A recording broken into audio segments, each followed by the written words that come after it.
Hello and welcome to the latest edition of the Retreadcast, Retreading Business's globally reaching video podcast series. I'm joined as usual by my father, David Wilson, publisher of Retreading Business.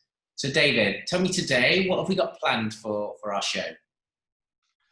Well, today we're starting off in Italy, where we'll be talking to Alessandro Villa, the retreading equipment expert, most recently associated with TRM. Alessandro is now an independent consultant, and we'll be talking to him about the latest trends in the equipment market. We'll also be going over to the US to talk to our regular correspondent, David Stevens, the managing director of TRIB, who'll be updating us on the latest developments on the other side of the Atlantic. Okay, well, as usual, that sounds like a good balance of topics, good balance of geographies. So let's get straight down to it, and we will listen to that interview with Alessandro Villa right now.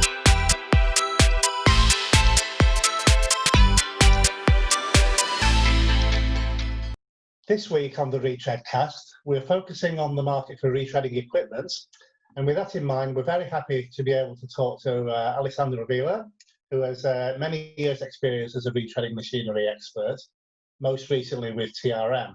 Alessandro, welcome to the Retreadcast. How are you doing? Thank you very much, David, for the invitation. Thank you. Yeah, not at all. Well, not all our viewers will necessarily be aware of this, but we know that you recently parted company with TRM. Tell us what your plans are at the moment. Yes, at the moment I'm considering for my future the target market, and I'm evaluating where my skill can make a difference in their business development strategy. I'm still looking around. Perfect. Okay, well, we have a number of questions for you. We wanted to talk a little bit about the retreading market, the machinery market, some of the trends and developments that are taking place. So perhaps we can start by asking you what you think are the key trends that you've seen in the equipment market in recent years.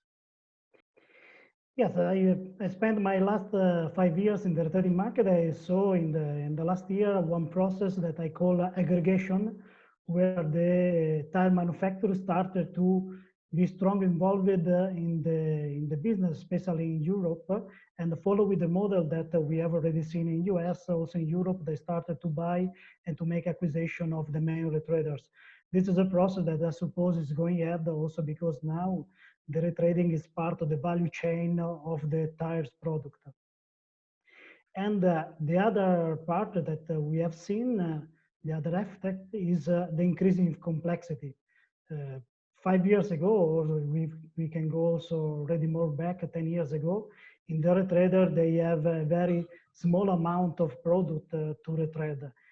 Then started to come the cheap tires that increased the complexity, but what really increased the complexity was the answer of the tire manufacturer that started with the second and third brand in order to fight the low price. At the moment, in the retreaders, we see plenty of different tires, different size that the retreader were not able to manage some years ago. This is the main effect that I saw.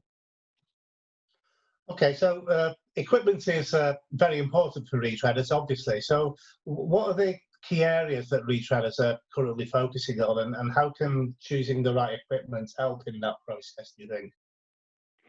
In my opinion, the main point where the retreaders have to focalize is the quality, because the outgoing quality is still due to the skill of the operator. So that it is necessary that the outgoing quality will be the most stable in the market in order to have the perception of the high quality. At the same time, the customer are able to have a traceability in the process. All the goods that we buy in the market have the traceability, and also inside the retreading process we need to have traceability. But all of that we need to take care about efficiency, because the customer is still looking for price when buy retreader tires. Sure. Well, efficiency, of course, is vital to retreaders, especially when you're talking about retreaders having to compete on price with new tires from different parts of the world. efficiency is vital. So what, in your view, are the gaps in efficiency currently affecting the retreading markets, and what are the areas in which retreaders need to improve? Yes, as I said before, it's very important that the outgoing quality is related to the skill of the operator. And the retreading market, unfortunately, still requires very huge human effort. And that's, we can translate also in high turnover in some retrader. I personally visited a retrader where we had more than 40% turnover in a year. That means that the outgoing quality has a very big variation. Important is to keep this much stable as possible in order to give the correct quality level to the end market. And also, if we compare with the reference market, these are the new tire manufacturer, we can see that a very big gap in terms of efficiency due to the big amount of people that are employed in the retreading business comparing with the new tire manufacturer. We employ at least 5 times more people to produce the same amount of tires. But also the production means are very different in the new tire manufacturer. A building machine for truck now is able to produce at least 3 times more than 10 years ago. But if I compare with the building machine, the retreading, we never had this big gap in terms of efficiency. Also, what we need to take care is about the energy cost, because the autoclave is not the best solution. We have, of course, possibility to improve because we have a process that still use the same process, but with very high efficiency level, like the composite of the glass industry. And also, a very important point in order to increase the efficiency is to have the traceability of the process, not only about the product, but using technology like RFD, phone casing, or barcode in order to track and to improve the quality of the service.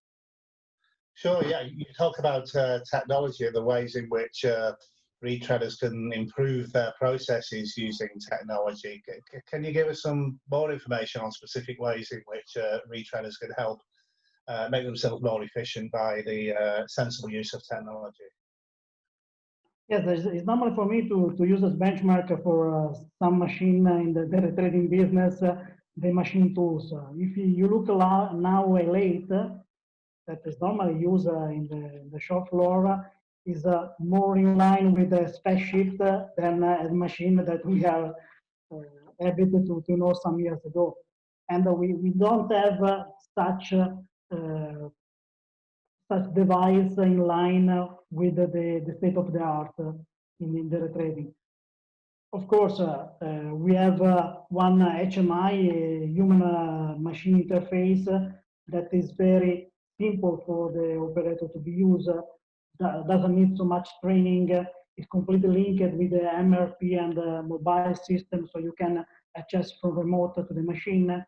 Then you have the full collection of data process. Also, something that is important to add in the retreading is the use of a robot for handling or to some automatic warehouse system. We still have a lot of a transport system made by hand without any control.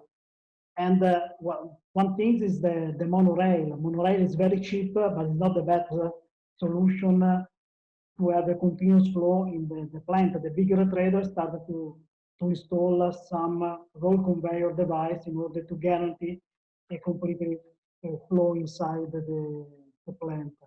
And another very important thing, in my opinion, is the use of strip winding technology for cushion, for thread, for sidewall, that help to decrease the complexity because you just need to manage the compound and the rest of flexibility you achieve through the extrusion device. Also, to extend the use of chirography or ultrasound system in order to check the quality of the casing, this will help the retreader to increase quality and to have a better efficiency. At the same time, you can substitute or to have this system to help the operator like a 3D camera device in order to support the inspection and the control of the machine. The technology is available, just to look around to see what's happened in the other business. What is very important in the retrading is to find the correct trade-off between price and cost. That is always important for the trader to balance. Absolutely. So tell me, just to wind this up, what in your opinion is next for the retrading industry? What trends can we expect to see in the coming years? Yes, in general, I see that the retrading is under evaluate the component of the green wave, because we know that retrading is an important part of this green approach that we can have in the business. Of course, we have some area that we are still a very big part of the retrading, like the truck, OTR, aircraft. But for instance, passenger is very undervaluated. In my opinion, and I have already heard some rumor, there are some interest from car makers and also tire makers, because due to the increasing in electrical vehicle, that you are a very rapid wear of the tires, you are able to have a more number of casing to be retraded. That is something that I'm expecting in increasing again in this business that we lost in the last 10 years. Another very important thing that I suppose is also the truck that are substituted the tires in the agricultural business. This is also an area that very few traders are active. And of course, there is this brand new area that are related to the non-pneumatic tires. Non-pneumatic tires, all the tire manufacturers are involved in this strategy to develop such kind of tires. And we need to understand which is at the end of the life, the casing to be retraded. So retrader, I suppose, is still a business with very high possibility to go ahead. Okay, Alessandro, that was a fascinating insight into this subject. Thank you very much for joining us on the Retreadcast, and we wish you all the best in your search for a new role in the industry. Thank you very much, David.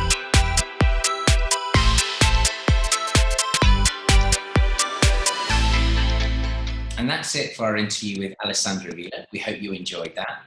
And now we have our second feature. We're off to the United States to talk to our regular correspondent, David Stevens from TRIB, who was interviewed recently by David. Here's that interview for you right now.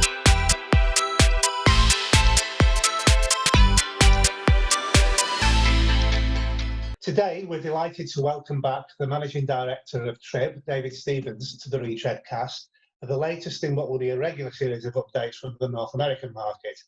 David, a very good afternoon to you and welcome back. Thanks. It's great to be back with you guys.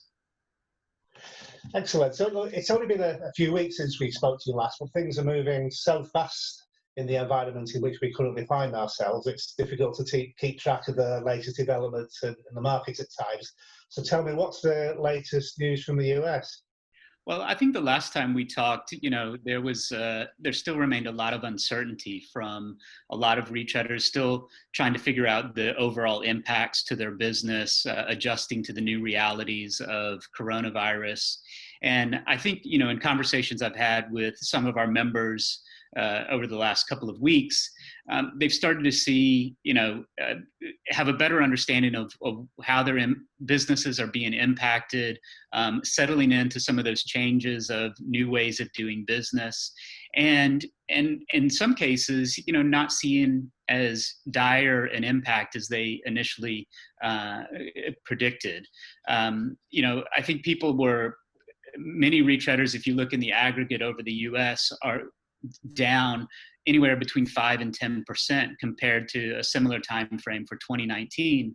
But even in the last couple of weeks, we've seen those numbers start to pick up again in terms of, with parts of the US reopening and commerce happening on a greater level. Now the question is, obviously we're seeing a lot of hotspots in the U.S. and is that going to lead to more closures and sort of bringing stuff back? So there's still a great deal of uncertainty. But I think there's still optimism in the retread sector.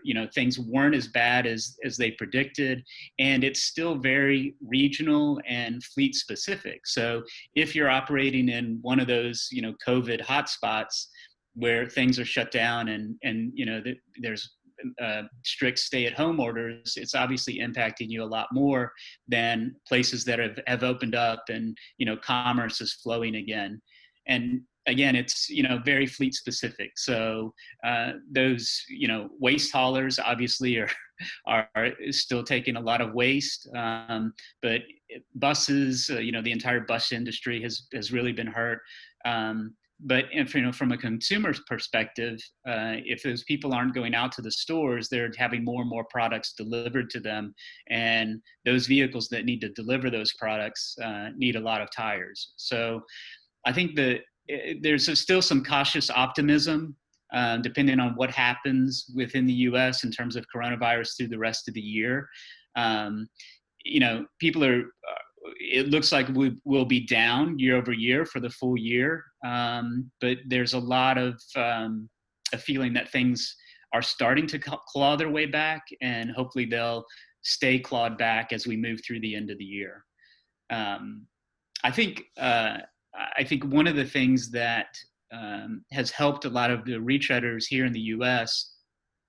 is taking advantage of the Paycheck Protection Program, or PPP, that the government has implemented.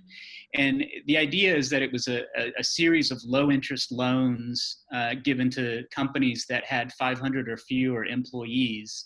And really it was to help them cover their payroll costs, not lay off people or shut down operations, give them an injection of cash to be able to keep operations going through what we hoped would be a shorter-lived pandemic.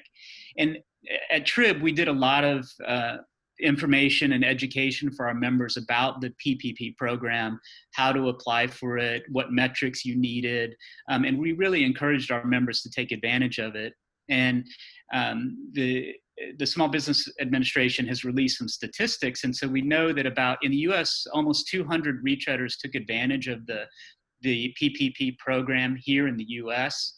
And we're talking about millions of dollars of loans that went out to all of those people.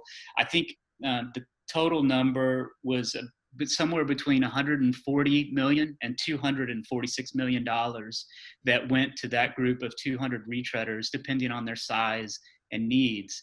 And that really provided a strong lifeline for the retread industry to be able to continue their operations and hopefully bounce back even stronger than before.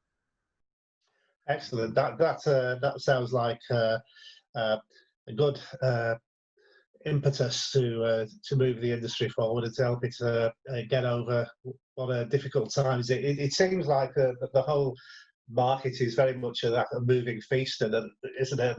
At the moment, things change so quickly, and from region to region, it's the same in Europe. 1 minute you find certain countries seem to be getting over it, and then they remove the lockdown, and then suddenly it's you get a spike again, and people are looking at the market differently. So I guess it's.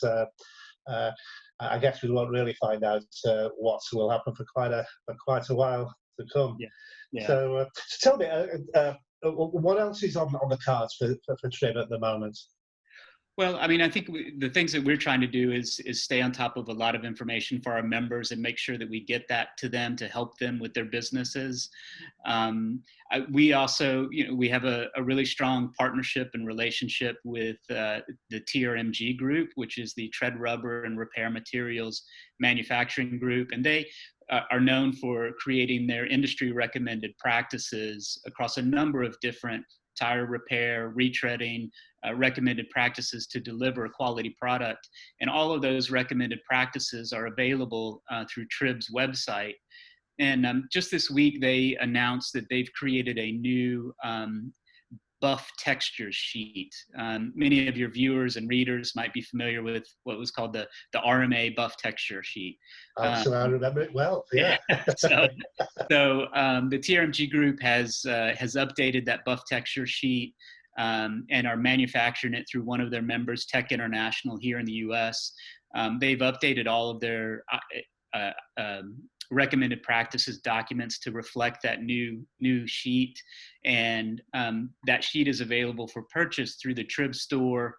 And for Trib members, there's a 25% discount to be able to buy that sheet. So it's just another tool in the toolkit to make sure that retreaders can deliver a quality product when they're buffing their tires down, so that they understand the buff texture that they need to get to create a quality end product. So that's available to Trib members worldwide? Yeah, it's available to anybody. We will ship worldwide, and it's just if you go onto the Trib store, you can find it there. And if you're a current Trib member, you just get in touch with us, and we can give you that discount that you are eligible for to purchase those.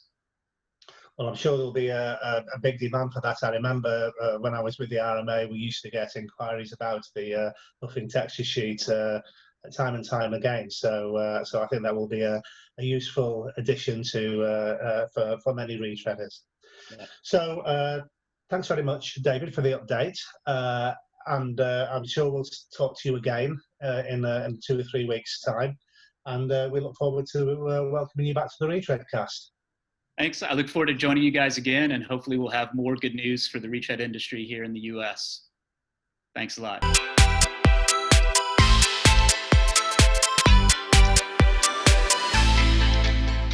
And that's it for the latest edition of the Retreadcast. We'll be back again soon with some more interviews from around the retreading world. What can we expect to see in the next issue, David? Well, for the next edition, we have an interview with Marcos Guzman from B&J Rocket and Gilles Woti from Vulcan Vulcab, who will be talking about their recently announced distribution agreement. We'll also have an extended feature on the Recircle Awards, including an interview with the CEO of Autopromotech, Renzo Cervedei. Well, as usual, that sounds interesting. Obviously, I'm particularly excited about telling people more about the Recircle Awards and trying to promote that event that we're running. But for now, that is it. I look forward to being back on the Retreadcast soon. Until then, thank you for watching and stay safe.